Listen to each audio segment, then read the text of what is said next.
دو اضلاع کے رہائشیوں نے ذرائع ابلاغ کو بتایا کہ بھارتی فوجیوں نے ان کی زندگی کو جہنم بنا دیا ہے، کیونکہ وہ ان کے گھروں میں زبردستی گھس کر مکینوں کو ہراساں کرتے ہیں اور گھریلو سامان کی توڑ پھوڑ کرتے ہیں۔ ادھر قابض انتظامیہ نے کل جماعتی حریت کانفرنس کے سینئر رہنما میرواز عمر فاروق کو آج مسلسل 12ویں جمعے کو گھر میں نظر بند رکھا اور انہیں نماز جمعہ ادا کرنے سے روک دیا۔ کل جماعتی حریت کانفرنس کے ترجمان نے سری نگر میں ایک بیان میں مقبوضہ کشمیر میں بھارتی ریاستی دہشت گردی میں اضافے کی مذمت کی۔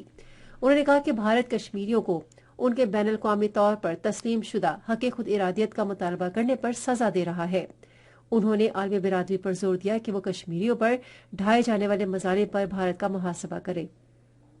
نیشنل کانفرنس کے سینئر رہنما شیخ مصطفیٰ کمال نے سری نگر میں ایک بیان میں بھارتی حکومت کی پالیسیوں کی وجہ سے مقبوضہ جموں کشمیر کے عوام کی حالت زار پر سخت تشویش کا اظہار کیا۔ انہوں نے کہا کہ مقبوضہ علاقے میں انتخابات کرانے میں مودی حکومت کی ہچکچاہٹ سے اس کی کشمیر دشمن پالیسیوں کی وجہ سے شکست کے خوف کی عکاسی ہوتی ہے۔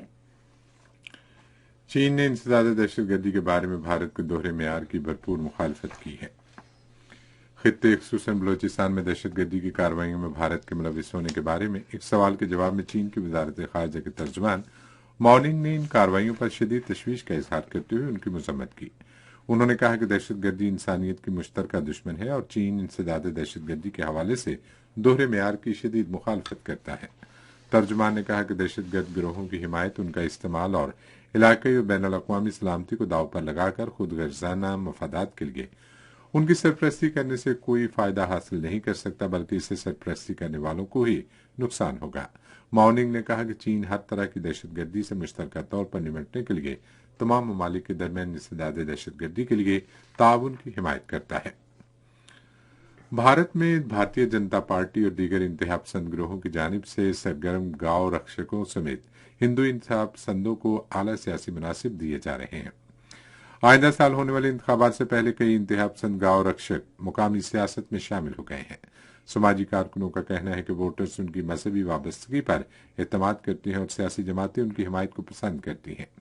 بی جے پی کے 90 سے زائد سرگرم کارکن اور سینئر رہنماؤں سے انٹرویوز کے مطابق ان میں سے کئی افراد انتخابی مہم چلا رہے ہیں۔ گزشتہ 6 سال میں 41 گاؤں رکشکوں کو گاؤں کا سربراہ ٹاؤن کونسل رکن یا مقامی قانون ساز کے عہدے کے لیے منتخب کیا گیا ہے۔ وسطی غزہ میں آج نصیرت اور مغازی پناہ گزین کیمپوں میں رہائشی عمارتوں میں اسرائیلی فضائی حملوں میں کم سے کم 35 فلسطینی شہید ہو گئے ہیں۔ اس سے قبل جنوبی غزہ میں کویتی اسپتال کے قریب ایک رہائشی عمارت پر اسرائیلی حملے کے نتیجے میں 20 فلسطینی شہید ہو گئے، جن میں زیادہ تر خواتین اور بچے شامل تھے۔ فلسطینی پناہ گزینوں کے لیے اقوام متحدہ کے ادارے نے خبردار کیا ہے کہ غزہ میں خاطی خواہ امداد نہیں پہنچ رہی، جس کے باعث اس کی 40% آبادی کو غذائی قلت کا خطرہ لاحق ہو سکتا ہے۔ غزہ میں وزارت صحت نے کہا ہے کہ 7 اکتوبر سے جاری اسرائیلی جارحیت میں 21,000 سے زیادہ فلسطینی شہید ہو چکے ہیں۔ فلسطینی پناہ گزینوں کے لیے اقوام متحدہ کے ادارے نے کہا ہے کہ غزہ میں اس کا امدادی قافلہ اسرائیلی فوج کی فائرنگ کا نشانہ بن گیا۔ غزہ میں اقوام متحدہ کے ریلیف اینڈ ورکس کے ادارے کے ڈائریکٹر ٹام وائٹ نے سماجی رابطے کی ویب سائٹ ایکس پر لکھا کہ اسرائیلی فوجیوں نے شمالی غزہ سے واپس آنے والے امدادی قافلے پر فائرنگ کی۔ ریڈیو خبرنامہ جاری ہے اور اب وقت ہے کھیلوں کی خبروں کا۔ میلبرن میں آج 3 ٹیسٹ میچوں کی سیریز کے دوسرے ٹیسٹ میں آسٹریلیا نے پاکستان کو 79 رن سے ہرا دیا۔ اسکور یہ رہا: آسٹریلیا 318 اور 262 رنز، پاکستان 264 اور 237 رنز۔ آسٹریلیا کو سیریز میں 2-0 سے برتری حاصل ہے۔ ادھر ایک پریس کانفرنس سے خطاب کرتے ہوئے پاکستان ٹیم کے ڈائریکٹر محمد حفیظ نے شکست کا جزوی ذمہ دار ناقص امپائرنگ اور ٹیکنالوجی کو قرار دیتے ہوئے کہا کہ میلبرن کرکٹ گراؤنڈ میں آسٹریلیا کے خلاف دوسرے ٹیسٹ میں رضوان کو غلط آؤٹ قرار دیا گیا۔ انہوں نے کہا کہ محمد رضوان اور آغا سلمان کے درمیان شراکت داری میچ کا پانسا پلٹ سکتی تھی، لیکن ہماری ٹیم کم بیک نہ کر سکی۔ انہوں نے کہا کہ ٹیم نے کچھ غلطیاں کی جن کو تیسرے میچ میں درست کر لیا جائے گا۔ انہوں نے جیت پر آسٹریلوی ٹیم کو مبارکباد بھی دی ہے۔ آج بنگلہ دیش اور نیوزی لینڈ کے درمیان ماؤنٹ مونگانوئی میں کھیلا جانے والا T20 کرکٹ میچ موسلادھار بارش کے باعث بغیر کسی نتیجے کے ختم ہو گیا۔ 3 میچوں کی سیریز میں بنگلہ دیش کو 1-0 کی برتری حاصل ہے، جبکہ تیسرا اور آخری T20 کرکٹ میچ اتوار کو ماؤنٹ مونگانوئی میں ہی کھیلا جائے گا۔ اولمپک کوالیفائنگ مقابلے کے لیے پاکستان ہاکی ٹیم کا تربیتی کیمپ اسلام آباد میں شروع ہو گیا ہے، جو اگلے ماہ کی 11 تاریخ تک جاری رہے گا۔ اولمپک کوالیفائر مقابلے اگلے ماہ کی 15 سے 21 تاریخ تک مسقط، عمان میں منعقد ہوں گے۔ خیبر پختونخوا کی جونیئر اور سینئر کھلاڑیوں کی کراٹے چیمپئن شپ آج پشاور میں شروع ہو گئی۔ چیمپئن شپ میں صوبے کے تمام اضلاع سے 150 سے زائد مرد اور خواتین کھلاڑی حصہ لیں گے۔ خیبر پختونخوا کی ٹیم کو کراچی میں ہونے والی قومی cadet junior senior karate champion ships کے لیے بھی منتخب کیا جائے گا۔ چیمپئن شپ میں مختلف کیٹیگریز کے مقابلے ہوں گے۔ اور 36ویں federal cup national ranking tennis championship پیر سے اسلام آباد میں شروع ہوگی۔ رخ کرتے ہیں اب تجارت کی دنیا کا۔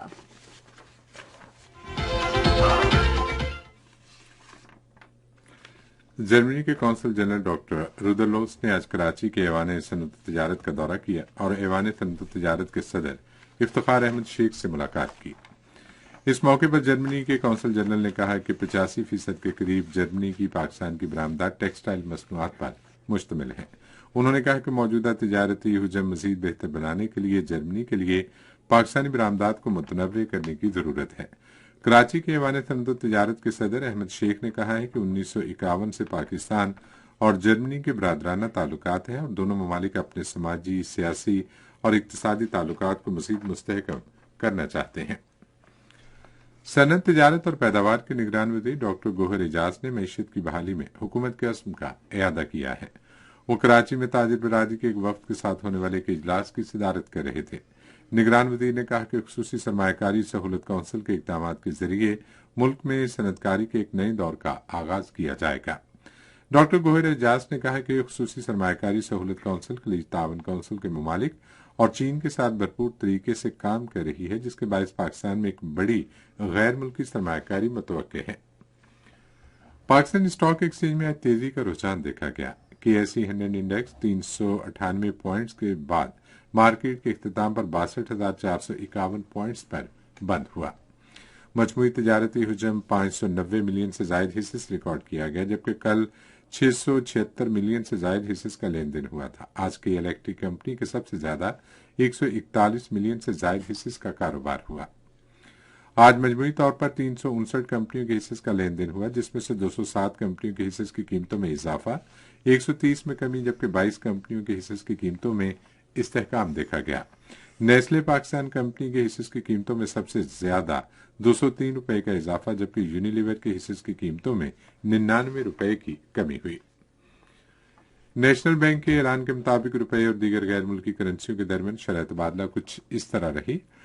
امریکی ڈالر قیمت خرید 281 روپے 36 پیسے اور قیمت فروخت 281 روپے 86 پیسے، پاؤنڈ اسٹرلنگ 357 روپے 95 پیسے اور 358 روپے 6 پیسے، یورو 310 روپے 9 پیسے اور 311 روپے 5 پیسے، سعودی ریال 75 روپے 1 پیسہ اور 75 روپے 16 پیسے، UAE درہم 76 روپے 59 پیسے اور 76 روپے 74 پیسے، جاپانی ین 1 روپیہ 96 پیسے اور 1 روپیہ 99 پیسے۔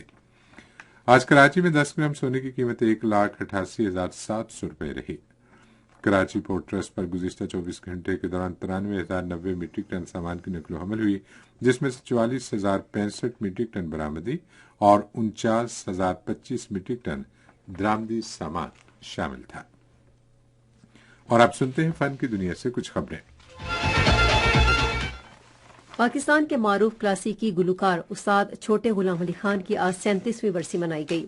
ان کی زندگی کے بارے میں ایک آڈیو پروگرام ریڈیو پاکستان کے نمائندے سجاد پرویز نے تیار کیا ہے۔ استاد چھوٹے غلام علی خان کا تعلق قصور کے ایک موسیقی دان گھرانے سے تھا، جہاں وہ سن 1910 میں پیدا ہوئے تھے۔ انہوں نے موسیقی کی ابتدائی تربیت اپنے والد میاں امام بخش سے حاصل کی، جو دھرپد انداز گائیکی میں اختصاص رکھتے تھے۔ جب ریڈیو کی اینٹ رکھی گئی تو ہم نے پروگرام شروع کیا۔ ہمیں بلوایا گیا تھا، ہمارا نام تھا خدا کا فضل و کرم سے۔ میں نے ابتدا لاہور ہی سے، پبلک کے سامنے بھی بڑا مزہ آتا ہے۔ ریڈیو میں تو مزہ آنا ہے کیونکہ وہ بڑا سکون ہوتا ہے اور پبلک کو بھی قابو کرنا یہ بڑی گائیک کی صفت ہے۔ کہ میں تو عوامی گویا ہوں، مجھے عوام نہیں پسند، اور یہ اللہ کا تو میں بڑا موتقی دعا انہی کی صدقے میں ہم لوگوں کو گانا بجانا ہے۔ بس آنے والی نسلوں کے لیے یہی ہے کہ یہ ہماری ایک وراثت ہے موسیقی، خدا اس کو برقرار رکھے، ہم اس کے مالک ہیں، اور یہ موسیقی جو ہے اس کو صحیح معنوں میں گایا جائے۔